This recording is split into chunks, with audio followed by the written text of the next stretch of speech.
Now, there's a few things that I will tell you what you might see. You might see a light. Don't go toward the light. Don't go.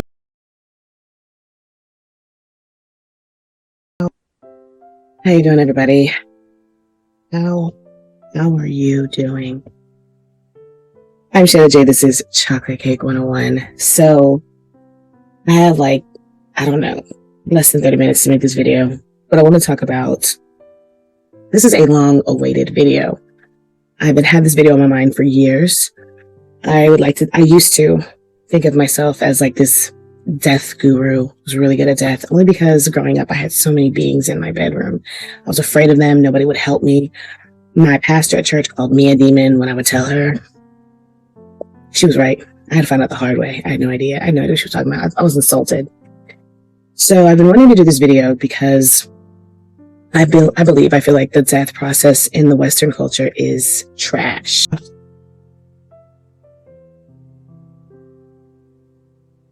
So this video topic is ahead of its time, but I had to do it because someone I love very much transitioned this week, passed away. Crazy enough, right? The past few years. So remember I said I used to consider myself like this death guru. I know a lot about death, not just the process of it in the body when you die on earth, but also your soul's transition or your spirit's transition. Because sometimes we believe everybody doesn't have a soul, or your spirit's transition. So there's a lot that happens. I know that we are taught in our Western culture that there's only two options. You go to heaven or you go to hell. We know there's more to it than just those two options. And we know that because there are otherworldly beings that so many of us have relationships with. Ghosts, spirits, otherworldly beings, y'all. It's wild out here. So, Terrence, I love you and I thank you. Terrence, somebody who everybody loved, the community is crushed, you guys. This guy saw me through my nephew's passing and my father's passing, held my hand. I could talk to him, took took a bouquet of flowers to my sister's house. Just all very loving, very kind, beautiful, wonderful friend for many years. We gotta stop passing away in our 30s, you guys. Obviously there's something going on with the food in our country, and I think we need to start talking about it, and I've been wanting to, so that's another thing, but that's another video for another day. My nephew knew about what we're going to talk about today. I didn't talk to my father about it. I talked to Terrence about it, kind of, sort of, but not really. Natalie Dawn reminded me of this when she was saying, so many people texted me, telling me what was going on, Natalie being one of them, and she was like, his fiance called me, and I was trying to get to the hospital to work my magic, and I was like, no, we got magic, bro. We still have magic. So first I want to talk to you guys about what's up with the Western culture death. Why the death process in our country, in our world. I say the Western culture because it's not necessarily just the United States. It's different parts of Europe. It's different parts of Central and South America and Canada, of course. And it's really anywhere where it's the first world. But that all goes to the Spanish Inquisition. And you're going to want to know this should you wake up dead. You're going to want to tell your family about this just in case, to give everyone, let's give each other options, because what happens is when you die, several things can be taking place. But if you don't know what your options are, especially in Western culture where death is seen as a failure, as a medical failure rather than a process. So a lot of times you're unprepared, you wake up dead, but you were also just sick. So you're coming from either being sick or hurt. It's just so much to it. Death is a sacred practice. It is part of life, and there is no such thing as an ending. So you are going to continue on somewhere. And if I were you, I would want to be prepared. Don't go toward that light, y'all. Don't go toward that light. It's a lie. It's a conspiracy. But I got to pull up my notes. I am so sad about this guy dying. I lost a friend. The last time I saw this man last couple times I've seen him, he's like, hey, yo, Shay, we homies for life. Nah, T, we're not homies for life. We're homies forever. And thank you for everything you've done for me. You were definitely a really, really good friend. All right, so the problem with death in the Western world. Now I'm getting excited. All right, so just a few things. So these are the consequences of not understanding death. Like I said already, death is seen in our Western culture as a medical failure, not as a process of life. It's seen as failure. So it's stricken by grief, by shame, frozen emotion, suppressed trauma, an inability to let go, and guilt for even moving on in the first place. Death affects the people, obviously, that you're leaving behind. But if you're not prepared, it definitely affects you too. And there's so many people that are not prepared. You are disconnected from your spirit. So like you remember when we look up Egyptian or Cometian practices, you see tombs, you see people who had gifts and things to take to the next life. It wasn't just that, there were ceremonies in sacred cultures that care about their living, not just Halloween or the Day of the Dead, you guys, in preparation for death, whether the person has already transitioned or not, whether it's them or it's their body. You celebrate life, you have a good time going out, and you prepare them for what's next. And then when their body is gone, when their spirit is gone and it's just their body, there's normally people that stay with the body. They'll talk to the body, they'll sing to the body.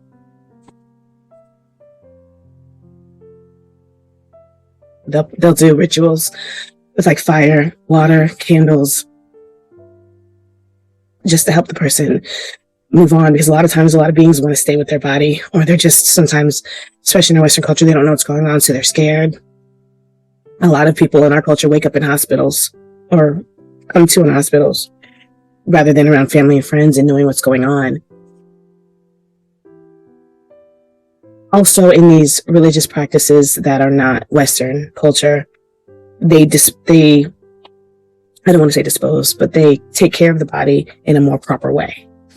So it's not putting all these chemicals on the body, especially, you guys have to understand, your body is a vessel and you have energy still flowing through you after you die. You have wind channels, you have energy, your body is a living organism even after the spirit leaves, even after the soul leaves. So it has to be processed properly. And when you're pouring chemicals on it and setting it on fire or burying it in a box and leaving it by itself, there's all these the disrespect.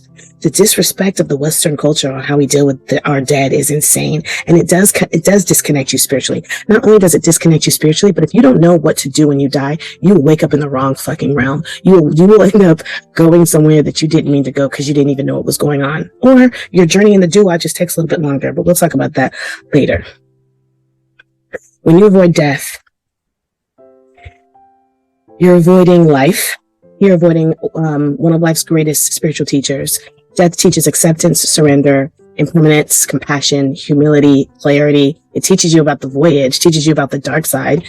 I'm getting ahead of myself because I really wanted to talk about first the woes of the Western culture. Hold on. So a lack of preparation for one's own death leads to spiritual confusion, energetically fragmented, and emotionally unresolved. There's a disconnect between you and your ancestors. Potentially, because to be honest with you, if the blood runs deep, the blood runs deep. But a lot of times we don't even realize the blood runs deep because we weren't practicing this in life. We weren't honoring our ancestors. A lot of times we don't even have a path back to them. Is somebody going to be there when you die? Are you going to have a loved one that's going to be there for you? I hope you're doing what you need to do now so that you do. All right. I forgot to mention my disclaimer. I am not anything that I say, I'm not saying it because I know what I'm talking about. I'm saying it because, let me say that again.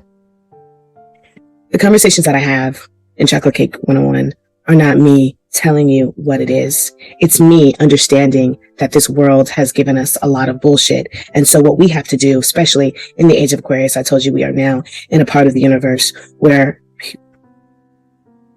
Aquarius is about thinking. So a lot of knowledge is going to be revealed to us about the veil being lifted and a lot of truths being presented back to us. We are no longer moving through emotional fear like we have been the past 2,500 years. So being that there's all these distortion and lies that we're all finding out, not just about spirit, but about religion and politics and what's in the food and how to live. I mean, I don't even think the map they give us is real. But anyway, we have to find out the truth for ourselves, which means we have to do our own research. We have to talk to each other. We have to have conversations like these. We have to knowledge share. And that's the point. If you know something that I didn't put in this video, I wanted this to be a quick video, but when I started going through death and all the things that I wanted to say, like this could be multi videos, but I don't really want to do that, but I'm probably going to do that.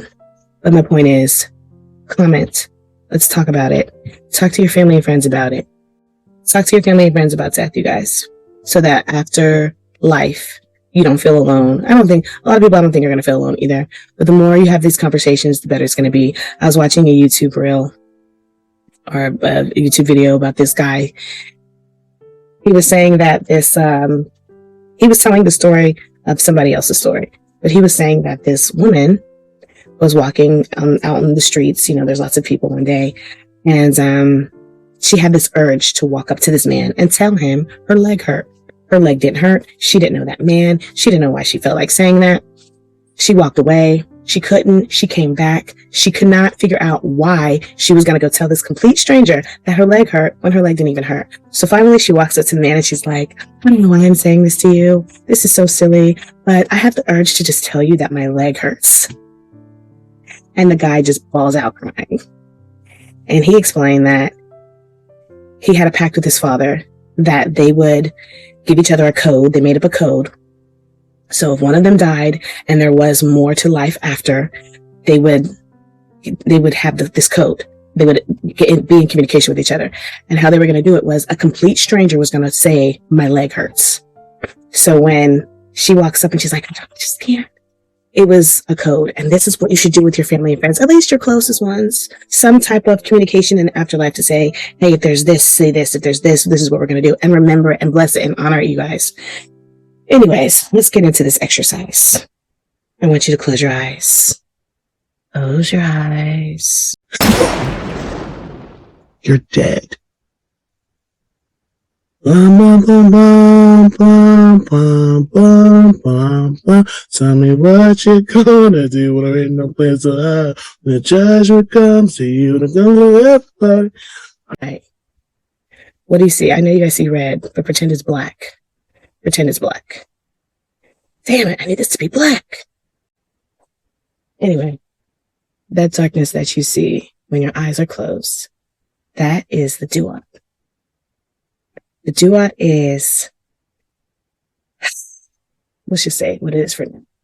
The duat is the in-between that you can go to between different destinations through life, okay? It's dark, but that's the same thing that you see when your eyes are closed. That's like a pathway to it. Okay, open your eyes. Open your eyes. What do you see? Not me, around the room. What do you see? It's the same, right? It's the same. Exactly. Actually, it's not exactly, because everyone is going to have a different experience. My point is, sometimes when you die, it looks the same. So there are people who really don't even know that they're dead. But depending on your experience, what happened, how you died, how you handled it, your emotional state, your emotional weight, your beliefs, your emotional attachments, and spiritual lessons will determine what you see. Now, there's a few things that I will tell you what you might see. You might see a light. Don't go toward the light. Don't go toward the... Okay, I'm sorry. I can't tell you what to do. I'm like TSA. You can go toward the light if you want to go toward the light.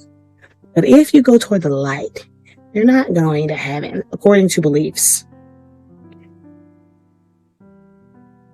According to occult knowledge, the light is the sun. The sun is a battery generator for Earth, which I don't know, you guys. I don't know.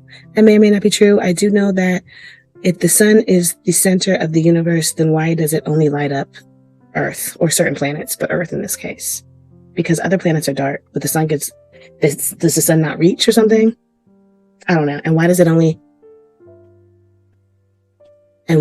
light those planets up during certain times? I'm just saying, this is a lot. We gotta ask questions. Didn't say I was right. I said we're gonna ask. So I think that the sun is a battery generator, and your soul is energy. It's soul. It's cellular energy. Solar. It's solar energy. So if you go to the sun, you're being reincarnated back to Earth. Bam. If you want to go back to Earth, that's how you do it. You might also see the dark, but we're going to talk about that last. Somebody gave me roses earlier this week, a bouquet of roses. I was manifesting flowers from someone who was mean to me last week, mean to me because I went to Argentina, like the ridiculousness of it. And then a colleague gave me flowers. And then I looked to see where the flowers came from. It came from the store, which is no problem. I'm so thankful for the flowers. But if it comes from like a regular store, it probably has a lot of pesticides and stuff on it. So I didn't want to make rose water, so I'm going to let them die. But I'm going to use them as pointers this week. It was nice to manifest roses. I thought it was a little inappropriate, but I manifested it. Flowers is flowers. Wrong guy, but a win is a win. A win is a win. So we're going to talk about the dark later. If you would die, if you wake up dead, and you see nothing and no one, like you don't even have ancestors there, because a lot of times your friends will be there. Like I know when I go, my dad will be there, Isaiah will be there, a couple other people I love very much might make a cameo, but I know Isaiah will be there because we talked about death a lot, and I know my dad will be there because my dad was my ultimate guardian in this lifetime.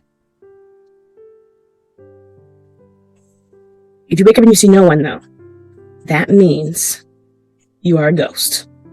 A ghost is, I'm trying not to like be emotional. A ghost is a spirit that does not have enough soul to leave the ionosphere. That means you are stuck on Earth. A lot of times you're stuck on Earth because of this 5G. Like you guys want to have this bomb ass cell service so bad, but you don't realize the radiation that's flowing around this Earth is fucking up the souls that are here. The souls, the spirits that are here are being stuck by the waves and they can't get out.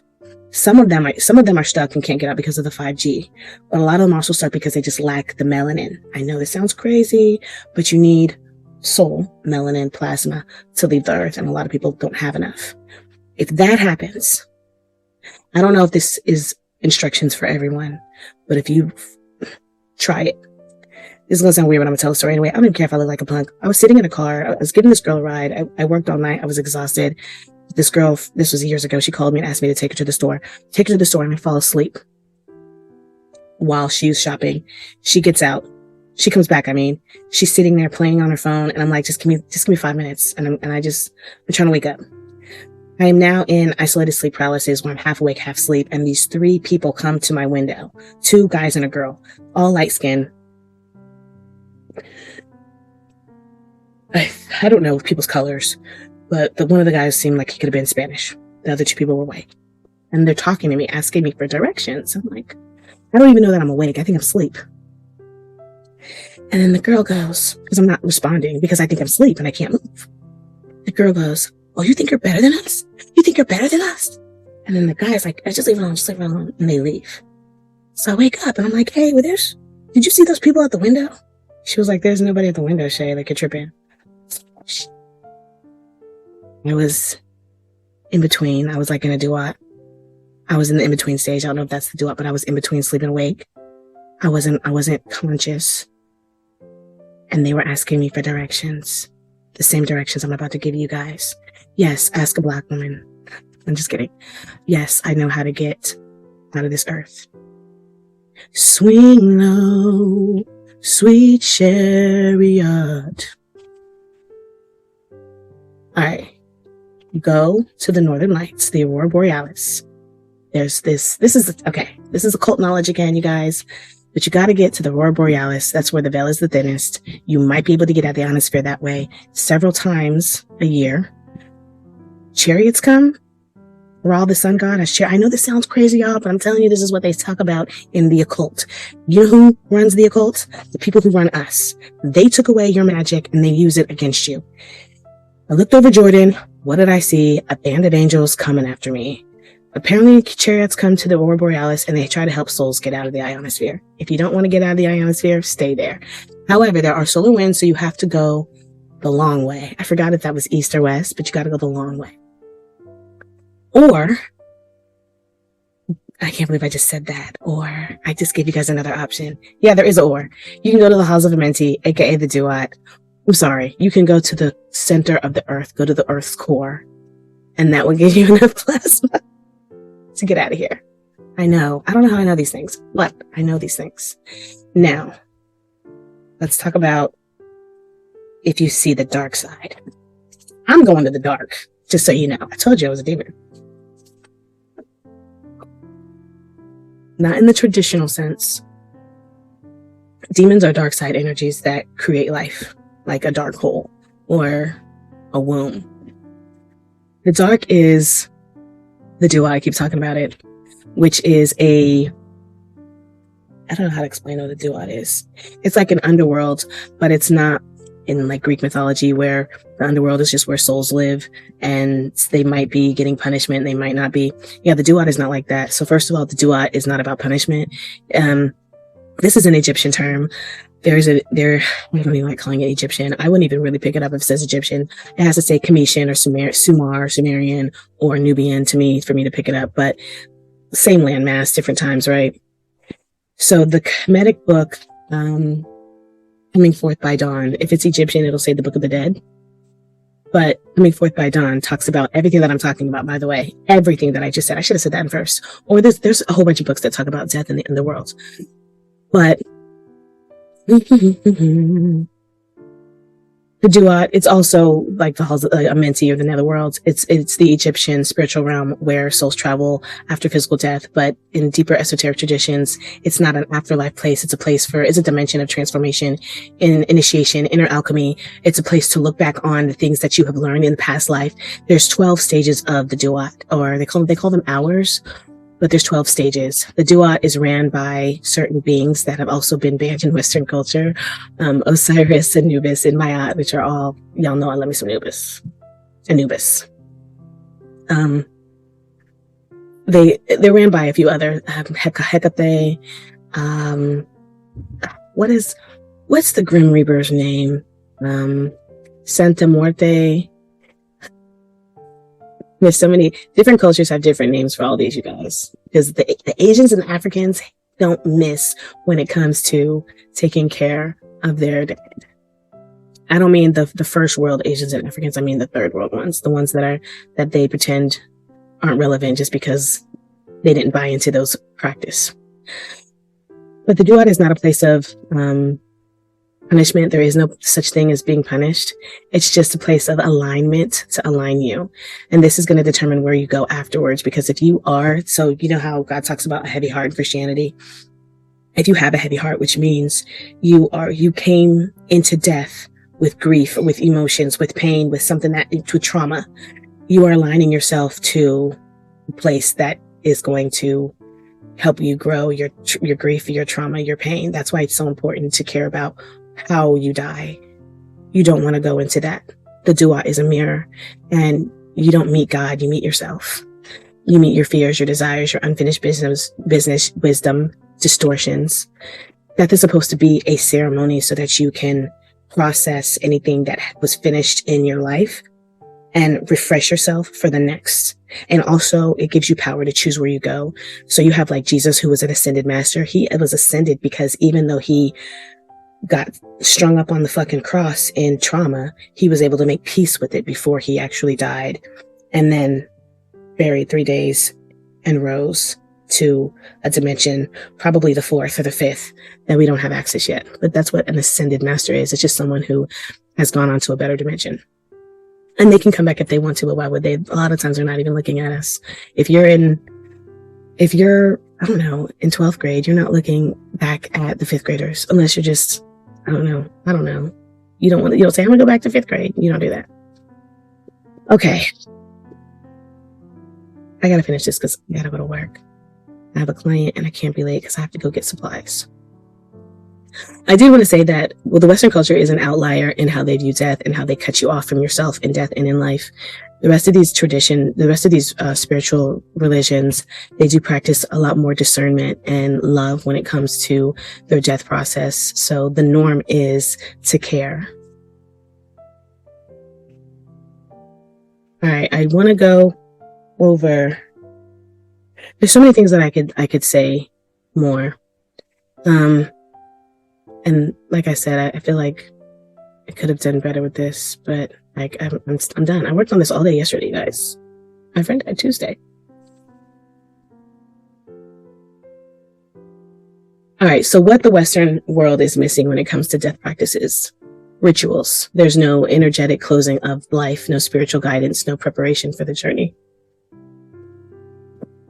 Ancestor Reverence. The dead are not honored. They're removed, hidden, and forgotten. This cuts off intergenerational power. I was being nosy. I think I've told this story before, and I have to be careful how I tell it. I was being nosy at the airport one day. I was walking around. It was like 5 o'clock in the morning. I didn't have anything to do. We finished towing our planes.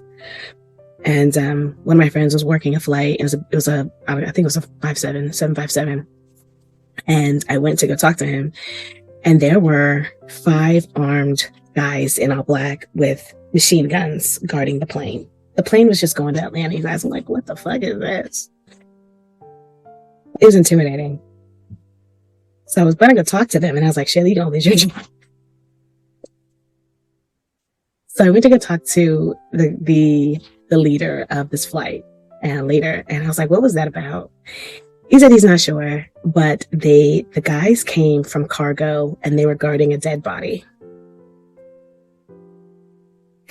And I was like, bodyguards, okay. Why would we be guarding a dead body? And they would not leave the plane until the plane got in the air. I said, why, if I have enough money to have people guard my body after I die, I must be super important. Why am I taking a commercial flight? Oh, maybe because I want to fly under the radar. Okay. Well, why would I be worried about somebody stealing my body? Maybe it's about intergenerational power, because bloodlines do carry power, you guys. And that's another thing with the American death system. Our bloodlines are so muddled together. Even after you die, when you get cremated, you don't know if your ashes are your ashes. They cremate a whole bunch of people at the same time, and then they just put ashes in a urn. Like my dad's upstairs. I'm like, who else is in here? Even when you get buried, they put embalming fluid in you. So they mess with the energy in your body, the path in your body, and that also messes with your bloodlines. They're trying to literally destroy the bloodlines. Just crazy. They don't want no more heroes coming back here. You heard? Another thing is we don't have an expression for grief. There's no wailing rituals, no body washing, no extended mourning periods, no communal support. People just go back to work. The natural body's release cycles are blocked. People are not taught what death is, what consciousness does, how to release, how to guide others, how to face their own transition. Every ancient society has taught this. The Western world does not. And when you don't know how to die, you also don't know how to live. I'm just going to put it that way. Another thing is, a lot of these underworlds have symbolisms: rivers, gates, guardians, feathers, serpents, labyrinth. And if you don't understand the consciousness, the symbolism of this, you're not going to understand the map of consciousness. So we can't, it's like teaching people not to read. If you don't know what's going on, you can't guide yourself properly. And that's okay. I just want to say, you do go back to the fullness of who you are. So you do realize a lot of the bullshit and it fades away. So don't be afraid if you don't know this stuff. Just try to remember that you are strong and that you are equal to anything that you see. Don't be afraid. The human experience makes you think that you're less than. They call you a human, but you're really just a god in a different form. There's another thing that we don't learn about death are the guides that you might come in contact with. There's several different guides. We learn about them in life. Sometimes we don't. You might see the Grim Reaper, Santa Muerte. You could see Kali, Oya, Isis, Hecate. There's a whole bunch more, you guys. Papalegua. You might see, I don't know. There's a lot of, any guardian of a crossroad, depending on where you're going to go, what you're doing. You can't be afraid of them. You have to understand that these beings are here to assist you. See them as family. You might not know them, respect them, but don't be afraid of them. They can't hurt you unless you give them permission to, through fear. Fear is how you give permission. Another thing is the Western culture the Western culture does not honor our dead ones after they've left. Halloween, that one day a year that people honor the dead, has been turned into a commercial holiday. And I was going to talk about this during Halloween, but I didn't want to. I didn't expect to have to talk about this until my friend passed. You have an altar or don't have an altar. But what you should do, the more you mourn for your friends and family, the more disconnected that you're going to be from them unless they're in mourning, and you don't want them to be in mourning. The way that we want our ancestors to help us is the way that we should be helping them. You can have an altar or not, but you could put up pictures of them and talk to them. Talk to the pictures, but also in your spare time. Just talk to your friends, talk to your family. If your mom passed away, talk to your mom. She's there. She's listening. Joke with her. I remember 2 days after my nephew transitioned, I knew where he was because my sister had contact with him already. But It's like 3 o'clock in the morning. I'm feeling so distraught, but also just numb. And I was driving Uber. This was obviously 3 or 4 years ago. I was at like a 7-Eleven. I was going to get coffee in between a ride. And every time I went to pick up the coffee cup, it would slip out of my hand and like do this beautiful dance. You know how a cup can flip across the table, across the counter. So the third cup I picked up, because I'm thinking maybe I'm just dropping these cups, but the third time it hopped, flipped. And you know the holes in the counter that's really a trash can? It perfectly just hopped across the counter. There's a bug in my coffee. And went into the hole.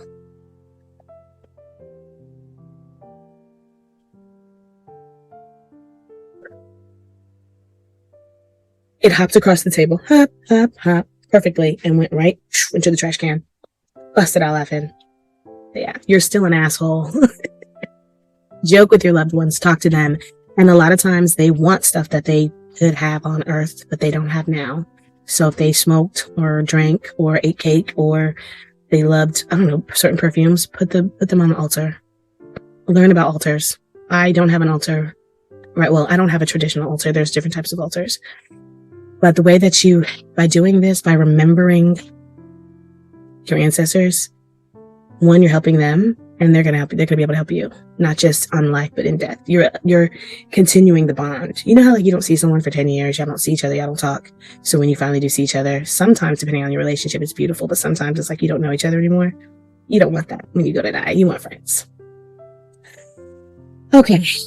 So I think we have come to the conclusion that we lack a solid foundation of a death process in our country, in our Western culture. I've always, like I said, I've always wanted to be like that. So maybe it'll be, maybe I'll start to really look into death again. It's not scary, but it's, you know, it can be a little intimidating. There's a company called Ghostbusters, not like the movie, but it's a real company of Ghostbusters. And I have been hired to do some ghostbusting job in the past. I've had clients who I've ghostbusted for. We don't call it Ghostbusters, but the business that I was telling you, there really is a business of Ghostbusters in case you have an issue with ghosts, by the way. But I'm going to let this video go. I'm going to be done with this. I might do more. If you guys comment, can we please have a conversation? Because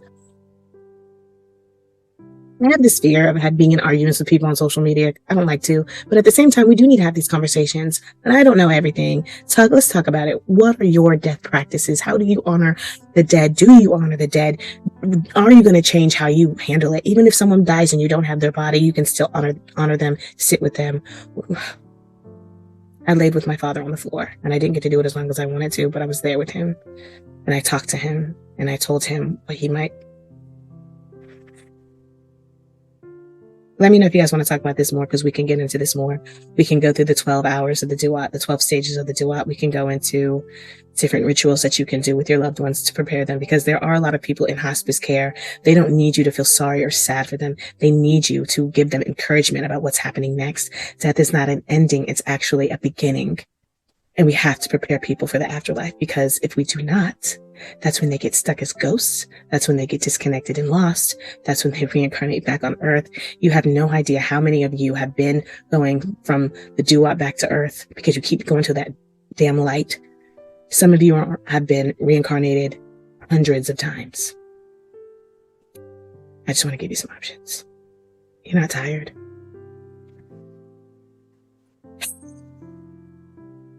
My book, 31 Ways to Flow, is not in the stand store anymore, you guys. Everything's closed. Y'all have been working all year on this stuff. I'm just getting back into it. So I will be getting that back up, though. 31 Ways to Flow is a free download, but don't do anything because right, I got to put it back up. I'm working on some things. I'm Sheila Jade.